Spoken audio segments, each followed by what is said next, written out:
Please friends support me. हमदर्द मोहब्बत। आज श्वेता का स्कूल में पहला दिन है।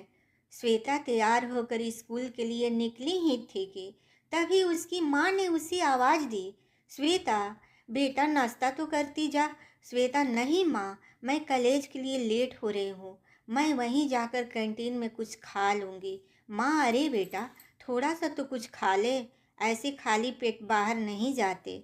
श्वेता, अच्छा ठीक है माँ। उसने जल्दी से ब्रेड पर मक्खन लगाया और खाना शुरू किया।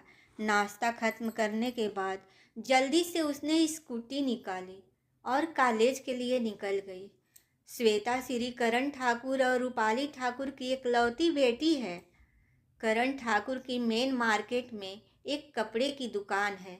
श्वेता ने 12वीं क्लास विज्ञान से 85% अंकों से उत्तीर्ण किया है। यही नतीजा है कि उसे इतने अच्छे कॉलेज में बीएससीसी फॉरेंसिक साइंस में एडमिशन मिल पाया है। रास्ते में श्वेता की स्कूटी सामने से आ रही बाइक से टकराई और अचानक ब्रेक लगने की वजह से वह अपने आप को संभाल नहीं पाई और गिर गई। हालांकि उसे ज़्यादा चोट नहीं आई थी, पर उस बाइक वाले पर बहुत गुस्सा आया। गुस्सा आना लाजमी था। एक तो वैसे भी उसे देर हो रही थी और वह सब हो गया। श्वेता जल्दी से उठी, अपने कपड़े साफ किए और अपनी स्कूटी खड़ी की और उस बाइक वाले की तरफ मुड़ी। वह कुछ कहना ही चाह रही थी कि उस लड़के ने, जो खुद भी श्वेता को बचाने के चक्कर में गिर गया था, बोला, माफ़ करना, मैं बहुत जल्दी में था इसलिए ध्यान नहीं दे पाया, आई एम सॉरी। श्वेता का तो जी कर रहा था कि अभी उस लड़के को इतना सुनाए कि दोबारा कभी वो इतनी तेज बाइक ना चला पाए, पर उसे कॉलेज के लिए देर हो रही थी तो बस गुस्से को मन में ही दबाना पड़ा और तुम्हें बाद में देख लूँगी बोलकर गुस्से से घुरते हुए निकल गई। वहाँ से उस लड़के ने एक गहरी सांस ली और श्वेता को जाता देखता रहा। फिर उसने भी अपनी बाइक ली और वहाँ से निकल गया।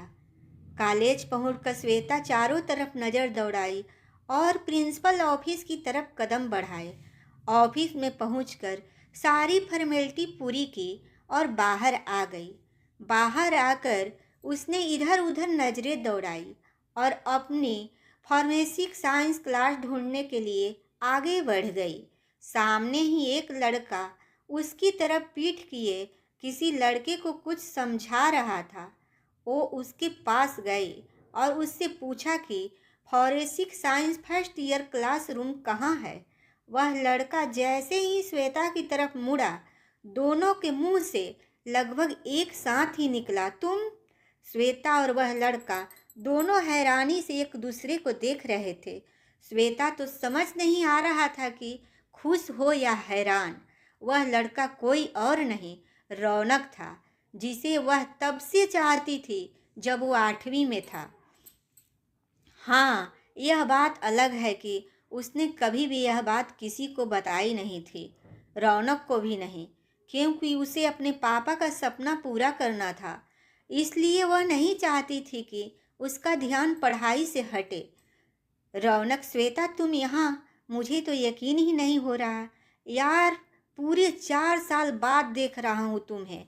श्वेता, आज मेरा पहला दिन है इस कॉलेज में, तुम कैसे हो और यहाँ क्या कर रहे हो? रौनक, मैं भी यहाँ स्टूडेंट हूँ यार, वैसे तुम्हारा स्ट्रीम कौन सा है? Shweta, BSc forensic science. Raunak, क्या बात है, मतलब मैं तुम्हारा सीनियर हूँ, बीएससीसी फॉरेंसिक साइंस 3rd ईयर में है मेरा। श्वेता, अच्छी बात है। श्वेता को बहुत घबराहट हो रही थी, पर वह यह रौनक पर जाहिर नहीं होने देना चाहती थी, इसलिए बस उसकी बातों का जवाब दे रही थी। श्वेता, रौनक, मुझे देर हो रही है, अभी मुझे अपना क्लास भी ढूंढना है, मैं चलती हूँ, बाय। रौनक, अरे तुम क्यों चिंता कर रही हो, चलो मैं तुम्हारी क्लास तक छोड़ देता हूँ। रौनक को बुरा ना लगे इसलिए उसने हाँ बोल दिया और वैसे भी दिल ही दिल में वह बहुत खुश थी। आज इतने सालों बाद भी यकीन नहीं था कि उसे रौनक यूं मिलेगा। उसका सीनियर क्लासमेट के रूप में। रौनक और श्वेता क्लास रूम की ओर जा रहे थे कि लड़के लड़कियों के ग्रुप में से एक लड़का, जो कि शायद उसका लीडर था, उसने श्वेता को फर्स्ट ईयर पूछा और श्वेता ने हाँ में सिर हिला दिया। रौनक बीच में आकर उस लड़के से कहा, दोबारा श्वेता की रैगिंग करने के बारे में सोचा तो मुझसे बुरा कोई नहीं होगा। उस लड़के ने बोला, यार क्यों गुस्सा हो रहा है, यह कौन सी तेरी गर्लफ्रेंड है? रौनक, और फालतू में बातें मत कर। इस पर उसके ग्रुप की एक लड़की कृति, जो कि रौनक को बहुत पसंद करती थी, उसने कहा, छोड़ो गाइज, क्यों रौनक को गुस्सा दिला रहे हो?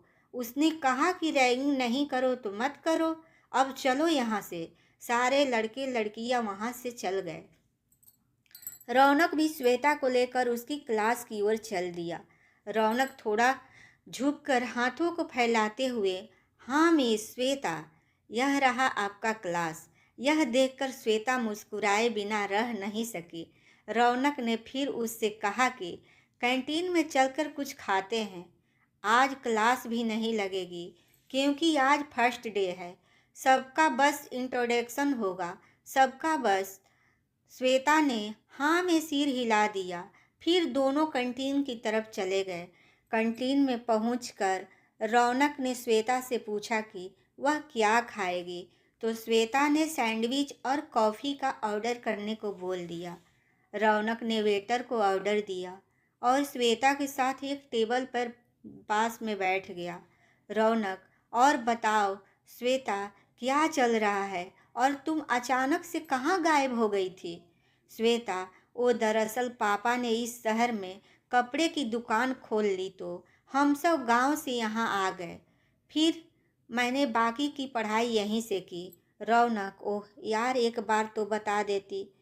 श्वेता रौनक को क्या बताती कि वह खुद उससे दूर रहना चाहती थी क्योंकि उसे प्यार हो गया था रौनक से, और इसलिए उसने रौनक से दूर रहना बेहतर समझा क्योंकि उसके लिए उसके मम्मी पापा के सपने सबसे ज़्यादा मायने रखते थे। वह नहीं चाहती थी कि उसका ध्यान पढ़ाई से हटे। श्वेता, हम इतना वक्त ही नहीं मिला, सब जल्दी जल्दी में हो गया। रौनक, अच्छा कोई बात नहीं। तभी वेटर उनका ऑर्डर लाकर टेबल पर रख देता है और दोनों खाने में व्यस्त हो जाते हैं। हालांकि जब श्वेता 8वीं में थी तब रौनक 10वीं में था, पर रौनक और श्वेता दोनों एक ही मोहल्ले में रहते थे और दोनों का साथ साथ ही स्कूल जाना होता था। बस इस वजह से दोनों में दोस्ती हो गई, और वो भी पक्की वाली। इसी बीच कब श्वेता को रौनक से प्यार हो गया उसे खुद नहीं पता चला। रौनक सैंडविच खाते हुए, श्वेता तुम इतनी शांत क्यों हो? क्या तुम्हें अपने दोस्त से मिलकर खुशी नहीं हुई?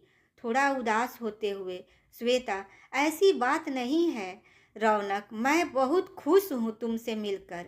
बस कुछ अचानक से हो गया तो मुझे समझ नहीं आ रहा है और क्या बोलूँ। अपने मन को भावों को छुपाते हुए रौनक, अच्छा कोई बात नहीं, अब ज़्यादा ना सोचो। ऐसी गुमसुम श्वेता मुझे अच्छी नहीं लगती। मुझे तो मेरी वह चुलबुली श्वेता चाहिए जो मेरे हिस्से की सैंडविच भी खा जाती थी। यह सुनकर श्वेता खिलखिलाकर हंस देती है और उसे देखकर रौनक भी हंस देता है, और तभी श्वेता उसकी सैंडविच छीन लेती है और कहती है, मैं अब भी वही चुलबुली श्वेता ही हूँ और अब तुम्हारी सैंडविच भी फिर से मैं खाऊंगी। और दोनों खिलखिलाकर हंस पड़ते हैं। रौनक, अच्छा आरव तू चल, मैं आता हूँ। तभी आरव चला जाता है। फिर रौनक श्वेता से चलने को कहता है। दोनों ऑडिटोरियम की तरफ निकल जाते हैं। ऑडिटोरियम में पहुंचकर श्वेता और रौनक देखा कि सारे स्टूडेंट पहले ही आ चुके हैं। वह भी श्वेता को लेकर एक चेयर पर बैठ गया। थोड़ी देर में प्रिंसिपल और सारे टीचर्स भी आ गए। बारी बारी से सबको इंट्रोड्यूस कराया गया। इन सब से लगभग 2 घंटे लग गए। फिर सब बाहर आ गए और कैंटीन में तो कोई क्लासरूम में तो कोई स्टूडेंट गार्डन में चले गए। श्वेता भी क्लासरूम की तरफ जाने लगी। तभी पीछे से रौनक की आवाज़ आई। रौनक, कहाँ जा रही हो श्वेता? श्वेता ने पीछे मुड़कर देखा और जवाब दिया, कहीं नहीं, क्लासरूम में जा रही थी। पहला दिन है और मेरा कोई फ्रेंड भी नहीं यहाँ, तो बोर हो रही थी। श्वेता ने थोड़ा उदास होकर कहा। रौनक, अरे किसने कहा कि कोई फ्रेंड नहीं है, मैं भी तो हूँ यहाँ। यह सुनकर श्वेता मुस्करा दी। रौनक, चलो गार्डन में चलते हैं, वहीं बैठकर आराम से बात करते हैं। इतने सालों बाद मिली हो तुम मुझसे, बहुत सारे बातें करनी है तुमसे।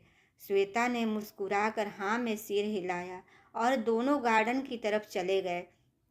रौनक, वैसे श्वेता, एक बार तो बता देती, कौन सा दूर था, उसी मोहल्ले में तो रहता था, पर तुमने बताया तक नहीं कि तुम वो शहर छोड़कर जा रही हो हमेशा के लिए। श्वेता, सॉरी रौनक, सब कुछ इतना जल्दी हुआ कि मौका ही नहीं मिला। रौनक, चलो कोई बात नहीं, अब तो मिल गई हो ना, अब अचानक से मत चली जाना कहीं। और दोनों खिलखिलाकर हंस पड़े। वैसे श्वेता, तुम्हें पता है कि तुम मेरी सच में बेस्ट फ्रेंड थी और हो। तुम्हारे जाने के बाद मैं बहुत मिस किया तुम्हें। वहाँ उस शहर में मेरा कोई नहीं था तुम्हारे अलावा। तुम चली गई तो बहुत गुस्सा आया था। सोचा था कि कभी बात नहीं करूँगा। ऐसे दोस्ती निभाता है कोई कि बिना बताए शहर छोड़कर चला जाए? चहलकदमी करते हुए रौनक ने श्वेता से कहा। श्वेता को यह सुनकर बहुत दुख हुआ और पछतावा भी कि उसकी वजह से रौनक हर्ट हुआ। श्वेता, आई एम सॉरी रौनक, सच में सब जल्दबाजी में हो गया। पापा ने कहा कि हमें आज ही यह शहर छोड़कर जाना है और दूसरे शहर में उन्होंने अपना बिजनेस स्टार्ट कर दिया और मुझे भी बहुत अजीब लगा कि इतनी जल्दी क्यों, पर पापा ने कहा कि वो कई महीनों से इस काम में लगे थे और फाइनली वो बिजनेस स्टार्ट कर लिया और नया घर भी ले लिया खुद का। तो मैं और माँ बहुत खुश हुए और हम लोग यहाँ आ गए। उस टाइम मेरे पास ना ही फ़ोन था और ना ही तुम्हारा कोई नंबर, तो मैं तुम्हें बता सकती। रौनक, हम कोई बात नहीं, अब तुम मिल गई हो मुझे, मैं बहुत खुश हूँ। और दोनों मुस्कुरा दिए। श्वेता, अब हमें घर चलना चाहिए। देखो सारे स्टूडेंट जा रहे हैं, आज कोई क्लास नहीं है तो। रौनक, हाँ चलो, हम तुम्हें छोड़ देता हूँ और अंकल आंटी से भी मिल लूँगा। इतने सालों से मैंने आंटी के हाथों का खाना नहीं खाया है। श्वेता, हाँ क्यों नहीं, चलो फिर, माँ पापा तुमसे मिलकर बहुत खुश होंगे। दोनों फिर घर के लिए निकल जाते हैं।